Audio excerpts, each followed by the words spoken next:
Good afternoon. I'm Lieutenant Ray Spencer, and I'm the homicide lieutenant with the Las Vegas Metropolitan Police Department. We thought it was very important to have you here this afternoon so we could address multiple questions, but also express our gratitude to the multiple law enforcement agencies that have made this arrest possible. Specifically, the local office here of the FBI and also the Denver office of the FBI, along with the San Jose Police Department. I do want to give a timeline just to kind of walk through some things relating this investigation. So on Monday, May 24th, the father of Liam returned home to his house in San Jose, California. When the father arrived home, he noticed that all of Liam's belongings and all of Samantha's belongings were gone. There was a message that was left for him by Samantha. And I'm just going to quote a little bit of that message, but she specifically tells him, quote, "I'm sorry I had to do it like this." She also goes on to say that I'm going to try to get a house for Liam and I, and that we can talk about this in the future. There was nothing suspicious in that message that would lead the father to believe that Liam or Samantha were involved in any kind of foul play or that there was any harm potentially to come. Over the next week, the father basically did not know what to do. It was on June 1st that the father contacted the San Jose Police Department because he wanted to document the incident. San Jose Police responded to his house and they spoke with him. The patrol officers listened to this message. I've also listened to the message, and there was nothing suspicious from that message. It indicated that Samantha had basically left him and took Liam with her, and they were going somewhere else. He did not want to get Samantha in trouble, and he chose not to file a report to document the parental abduction. It was on the 4th when a friend of Samantha's noticed the sketch that had been circulating on local news networks, and she also knew that Samantha was missing. After observing that, she then went to the San Jose Police Department and explained to them that she felt that Liam could potentially be the person in that sketch. As soon as San Jose Police were presented with that information, they immediately launched an investigation and were very persistent in getting a hold of me. That is when they spoke with me that evening, and that's when we began coordinating our investigations. It is the following morning that we flew there, retrieved the pillow from Liam's bedroom, and brought that back to our forensics lab. So we have I talked yesterday about the information where we could put Samantha in Laguna Beach. We also could place her in Victorville. Since the press conference yesterday, we can place her at a local hotel here in Las Vegas on the 27th. When she was at that hotel, we believe from the information that we have right now that Liam was alive. From there, on the 28th, is when we found Liam's body at Mountain Springs. This morning, at around 6 a.m., members of the FBI's apprehension team in Denver took her into custody. I will turn this press conference over at this point to Jeremy with the FBI.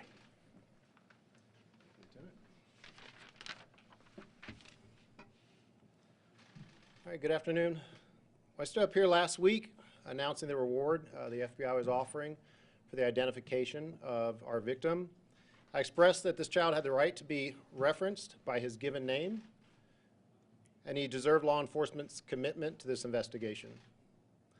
While the outcome is heartbreaking, there's a sense of closure that Liam Husted will no longer be referred to as a John Doe. This morning, an arrest was made by FBI's Denver Rocky Mountain Safe Streets Task Force, which is made possible due to the coordinated effort between members of the Las Vegas Metropolitan Police Department, the Las Vegas Criminal Apprehension Team, and the FBI Denver Field Office. While different cities, FBI task forces may have different names, in different cities, but their purpose is all the same. It's standard practice for the FBI to assist our local law enforcement partners if we have a tool, a tactic, or a technique that will be of any use. And this investigation, we are fortunate that we're able to assist in this case. We're very thankful for our strong working relationships within the Las Vegas Police Department, the Las Vegas Metropolitan Police Department, and the law enforcement officers within this community. I do want to just extend my appreciation to the media for your cooperation and your assistance in getting out as much information as you possibly could in such a quick time frame, and also to thank their public for their commitment and for their assistance in us getting to a resolution.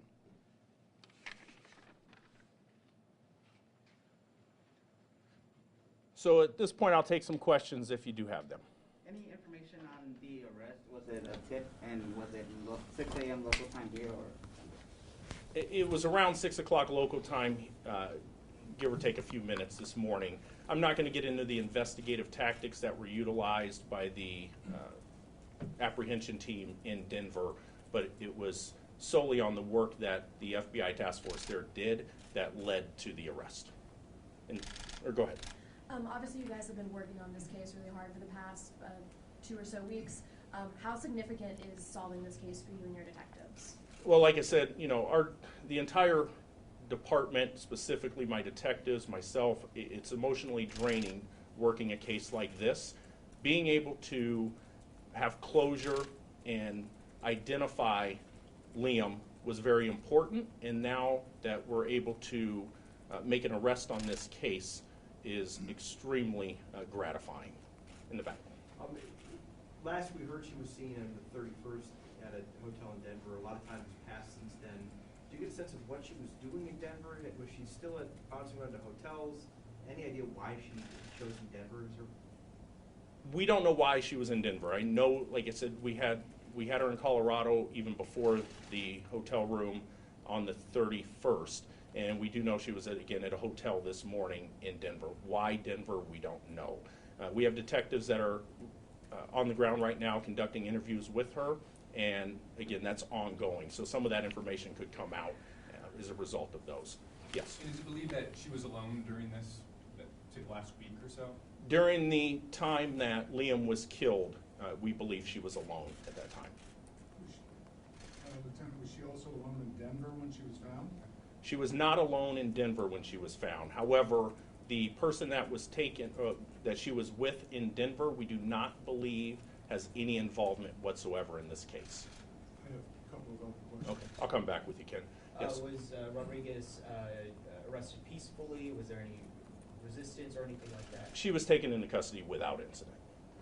What happens to the car? Is it considered part of evidence, and what do you do since it's in Denver and you guys are here? So we are currently making arrangements. The FBI sealed the vehicle this morning when she was taken into custody. We will have that vehicle towed back to Las Vegas and processed at the LVMPD forensics lab. Okay. The person she was found with in Denver is male or female? She was with a male this morning in And Denver. with one person. That is correct. So one person, a male in Denver, had she stayed in some place other than a hotel? That we don't know at this point. And again, we're in the process of interviewing her right now. Yes. Trying to piece this together, she went to Laguna. She was there for like a day and a half, and then came to Las Vegas and stayed, and then to Denver.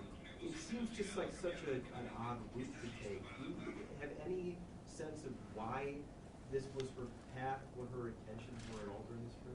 It appears, and this is just our detective speculating, that she drove down Pacific Coast Highway when we have her in Laguna Beach, and then shortly thereafter she's in the Victorville area. We don't know why that route was taken. Vanessa? When you're trying to identify a body, and in particular a child like this, and you have that sketch and you're asking for information, how does that information get to other police departments, and how much do you rely on them if they do have a missing child? And I know in this case it wasn't a missing report, but how much do you rely on the other departments? Well, that information we coordinate through the National Center for Missing and Exploited Children. And I also, going back, we would also not be here if it was not the work that the National Center did. Their cooperation and their assistance is paramount in this investigation. So when that sketch is generated, that sketch is sent out to multiple agencies. But again, you're looking at a sketch. I mean, I'll tell you what I have learned over the last 10 days is how many missing children there are nationally. I was inundated with reports of missing children from all over the United States. And when I said we had hundreds of tips come in, we were going through all of those because there are so many missing children in the United States. And trying to make an identification from the photograph of the missing children, you know, it's a very complicated and time-consuming process. Yes? Do we know the relationship between Liam's father and Rodriguez? Are they married? Are they divorced? Do they have joint custody? What's going on? I believe it's a common law type marriage. They've been together for an extensive amount of time. They are both the parents of Liam. Yes? Before I ask about the reward, I'm going to especially the sports on that. Will you tell us how Liam died? Right now, we're not going to get into the specifics on how he died. We do have an idea of how he died. Until the coroner releases the actual result of the autopsy, which is pending toxicology, we're not going to discuss that at this point. And just to follow up on your next question, the FBI does not disclose or discuss the results of reward, the results of the reward money. So, Is there any clearer picture of why this may have happened? as far, again, we should have a little bit better idea on motive once we get the investigation continues. Like I said, we're in Denver right now. We're still following up on a lot of those leads. So, Is it too early to ask you about the special needs relationship, special needs of Liam? I don't. The father refers to those in an email to the San Jose Mercury. Yeah, regardless of what the father has discussed, is that we don't discuss medical history or information publicly. Yes. Can you give me a sense of her mental state when she was arrested? Is competency going to play a role here, and what's the timeline for getting her back to Las Vegas? So I'll address the second part of your question, not the first. So in the timeline is, right now she will have an option to waive extradition. If she waives extradition, she would probably be back in Las Vegas by the end of the week. If she fights that, then we'll obtain a governor's warrant, and that could be up to 30 days. Vanessa? Do you believe that Liam may have been the victim of long-term abuse, and do you know if any child welfare agency had ever been involved with this family? There is nothing that indicates there was any type of long-term abuse whatsoever, nor any type of involvement with social services prior to that. Kate? I know you're not releasing the cause of death right now, but is it fair to say that he died in Vegas? Yes, we are 100% confident that he was killed here in Clark County. Specifically, we believe he was actually killed in Mountain Springs. Yes? Is there any indication between Rodriguez and Liam's father that there was any sort of domestic strife between them that would cause her to maybe take the child or anything? No, there, again, you know, and I kind of addressed that. There was nothing, you know, obviously they've been together, you know, I don't know their, you know, the personal relationship as far as that, but there was nothing that indicates that. There was no prior involvement with the San Jose Police Department. So I'll take one more question. Yeah, go ahead. I know you mentioned toxicology.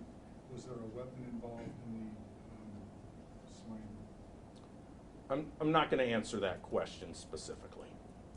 Yeah, I'll take one more. You listened to the message from her significant other here. She intended on finding a house and moving out. Did you believe that message? Do you reasonably believe that she had good intent when she left? I don't know what her intent was, but I'll tell you from listening to the message, you know, there was nothing that indicated any type of suspicion or foul play. And that's, you know, what the father expressed as well. The father was, you know, didn't know what to do.